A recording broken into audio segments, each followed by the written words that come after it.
Barn 25, tucked away in the far corner of Churchill Downs' backstretch near a road, can be a pretty lonely place. Tuesday morning was no different. A lone security guard stood protecting the horses from nobody. Trainer Keith Desormeaux held the reins as a groom washed one horse off.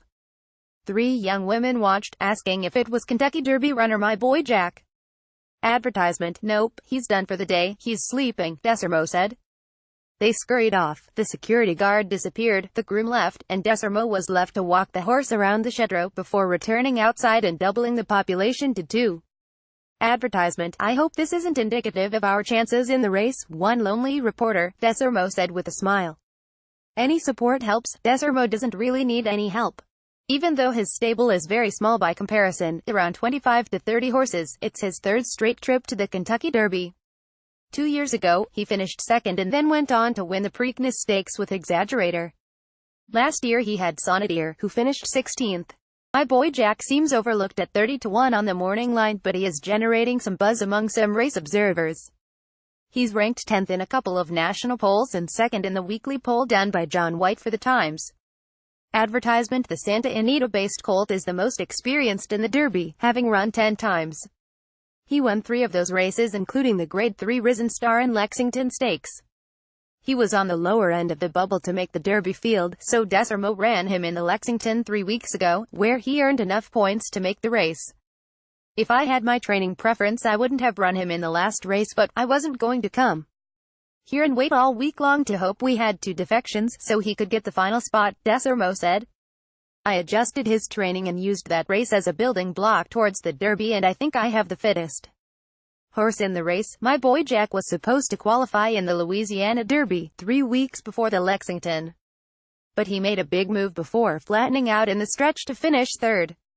Desormeaux, filled with his usual candor, swaddled in a Louisiana Cajun accent, put the blame squarely on his brother, Hall of Fame jockey Kent Desormeaux.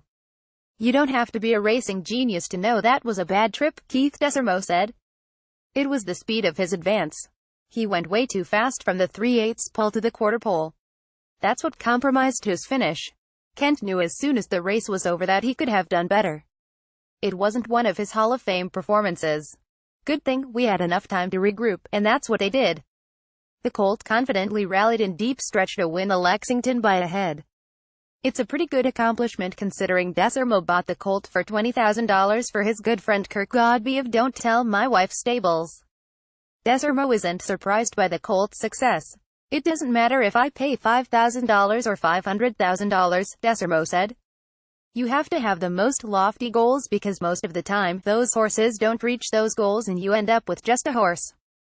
I would prefer to have those lofty expectations when I buy, than just have expectations of mediocrity. Advertisement: Godby also wasn't surprised his bargain purchases in the Kentucky Derby. I've known Keith for 25 years and I know how good he is as a horseman, Godby said. If he's buying me horses, we've always got a shot. He's the one that makes it all happen. The Lexington was the first time Godby stood in the winner's circle as an owner. The curse is now broken, Godby said. But he had been there many times before as the stable manager for Matt Bryan's Big Chief Racing. Bryan, also a partner in the horse, is Desormeaux's biggest client and was the principal owner when Exaggerator made his Triple Crown run. In 2010, Godby decided he wanted to get in on the ownership side of things. Some colleagues of mine kept having these conference calls to finalize the making of an LLC, Godby said. Every time we would end the call, one guy would say, "Geez, just don't tell my wife. She's going to freaking kill me, and we are only putting up like $800 so we could claim a horse." After 4 or 5 of those we said, you know what? That's got to be the name of the stable. Barn 25 is likely to be a little more lively as the week progresses. Godby said 13 of the 14 partners in Don't Tell My Wife Stables will be here for Saturday's Kentucky Derby. Monomoy Stables and West Point Thoroughbreds also have a piece of the horse. We're going to have 66 people all told here rooting for our horse on Saturday, Godby said. If my boy Jack wins, they're going to need a bigger winner's circle. JohnOsherwa@gmail.com